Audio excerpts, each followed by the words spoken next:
Nous sommes dans le système de Londres. Bon, c'est la quatrième fois que nous voyons cette variante, donc je n'insiste pas plus.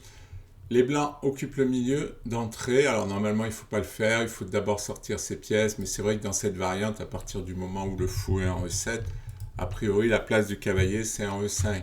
Donc, ça ne peut pas avoir de conséquences pour les blancs. Et les coups restent les mêmes. Dame B6, les noirs sont actifs tout de suite. Tour B1, c'est logique. On protège le pion, il échange. Comme on l'avait vu, on reprend avec le pion E pour avoir la colonne ouverte pour les tours, pour attaquer sur le roc. On va le voir. Cette partie, les blancs vont attaquer sur le roc, et pas avec une, mais avec deux tours, ce qui est assez rare. Cavalier prend, donc maintenant vous avez l'habitude, on prend avec le pion pour chasser le défenseur. Cavalier D7, petit roc. Et là, les noirs jouent tout de suite actifs. Hein, ça, c'est bien, c'est ce qu'il faut faire s'ils veulent contrarier le jeu blanc. Cavalier C5 pour s'attaquer au fou et viser la case 4. Le fou s'en va et F5. L'idée, c'est de couper cette diagonale. Donc, effectivement, les blancs vont prendre avec le pion, c'est logique. Et on reprend avec le fou. Maintenant, les blancs doivent jouer sur les cases noires. Ils doivent contrôler ces cases et jouer sur cette structure de pion là qui n'est pas très bonne avec le mauvais fou. Donc cavalier F3 pour contrôler les cases noires. Les noirs jouent cavalier E4, c'est assez logique. Dame E1 qui menace fou prend E4 et qui menace de gagner un pion. Fou E7 certainement pour rapatrier peut-être le fou sur l'aile dame et puis pour faire jouer la tour puisqu'il y a une menace, tour prend fou. Le fou va sur les cases noires, ce n'est pas une surprise, on doit contrôler ces deux cases, hein, on le voit tout au long de la partie, le jeu des blancs c'est de contrôler ces cases. Dame 2, avec l'idée Dame D3, quand le cavalier sera plus là, par exemple au moment opportun on joue B4, le cavalier s'en va et on peut aller en D3. Le cavalier vient chasser le fou, avec peut-être aussi l'idée de revenir défendre sur le roc. Dame D3, G6 pour défendre, pour empêcher le mat qui est menacé ici. Mais G6 est très affaiblissant, on va le voir. Hein. Ça, c'est une partie très intéressante sur cette structure de pion des noirs qui est un peu difficile à jouer. Fou D4, les blancs attaquent la dame et donnent la case E5 à leur cavalier. Ils jouent sur les cases noires. Finalement, je dirais simple. Tour E1, toujours les cases noires. Une petite menace sur le pion E6. Cavalier F6 pour défendre le roc et défendre le pion. Mais cavalier F6 donne la case 5 au blanc. Fou D6. Et maintenant F4. L'idée, c'est que si les noirs échangent, on va pouvoir reprendre. A5, qui gagne de l'espace sur l'aile dame. Tour E3 pour attaquer sur l'aile roi. B6, l'idée, c'est de faire jouer le fou par là. Bon, après, y a le pion en E6. Hein. Les noirs sont un peu pris entre deux feux. Protéger le pion, voire fou A6 pour faire une enfilade. Mais après, bon, les blancs vont parer l'enfilade. Après, est-ce qu'on peut jouer fou A6? C'est pas évident. Hein. Ça dépend de la capacité des noirs à protéger le pion E6 et la capacité des blancs à l'attaquer. Donc les blancs enlèvent la tour, et maintenant ils ont les deux tours qui attaquent. Dame E7 pour certainement venir défendre le pion E6. Tour H3, un grand classique. Bon, cavalier E4 pour un peu perturber tout ça. Dame F1, la dame va revenir par F3 pour aller attaquer sur le roc. Fou A6, il faut bien se développer. Dame F3. Et peut-être que les noirs ont compté sur la petite tactique qui vient, qui est cavalier G5, avec l'idée que le pion est cloué, qu'il gagne la qualité. Mais bon, la position blanche est vraiment forte pour l'attaque. Hein. On voit bien que toutes les pièces blanches participent à l'attaque.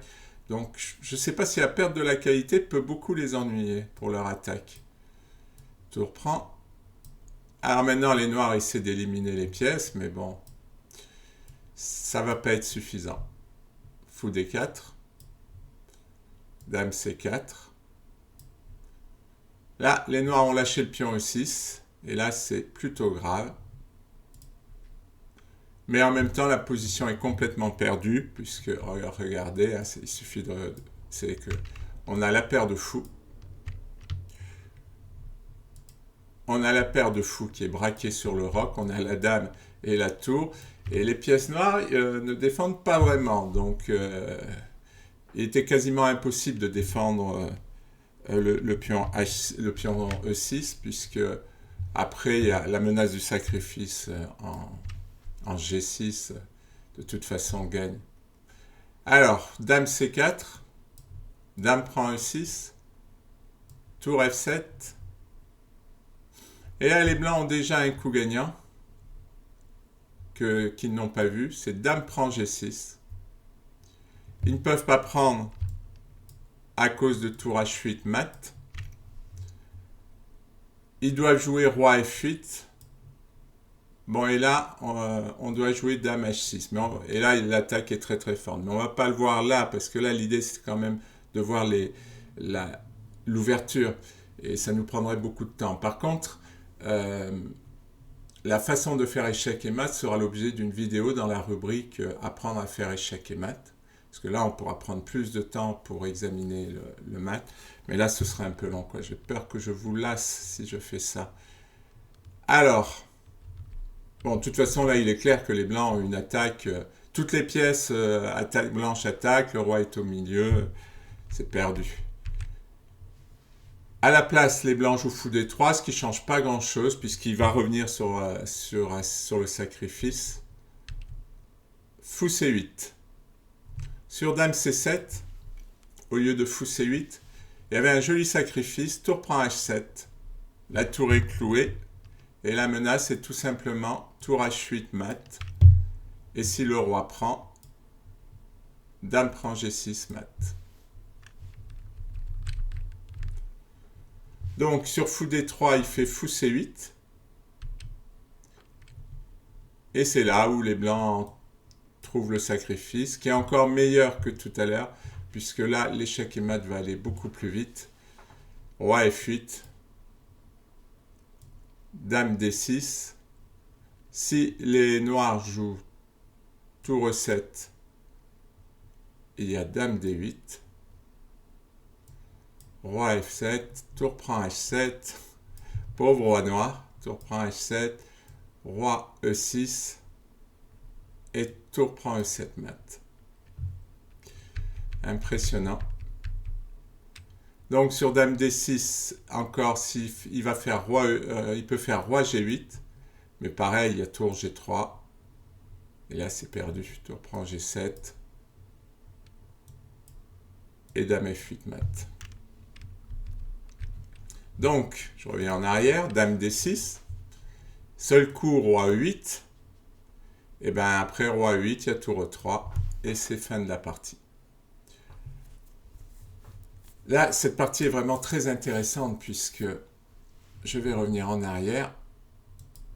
Voilà, je disais, puisque on voit bien l'essence du système de Londres, qui est de jouer sur ces cases centrales noires. Et toute la partie, les noirs ont joué sur ces cases, ils ont activé leurs pièces, et puis au bout d'un moment, la position noire a complètement craqué, parce que toutes les pièces blanches étaient tournées vers le roc. Et c'est vrai que cet espace-là qui est là, cet avantage d'espace, je vais enlever les flèches, cet avantage d'espace qu'il y a sur les cases noires est tellement puissant que et les blancs, chaque fois, ils mettent leurs pièces, et les noirs essaient de jouer, mais ils n'y arrivent pas.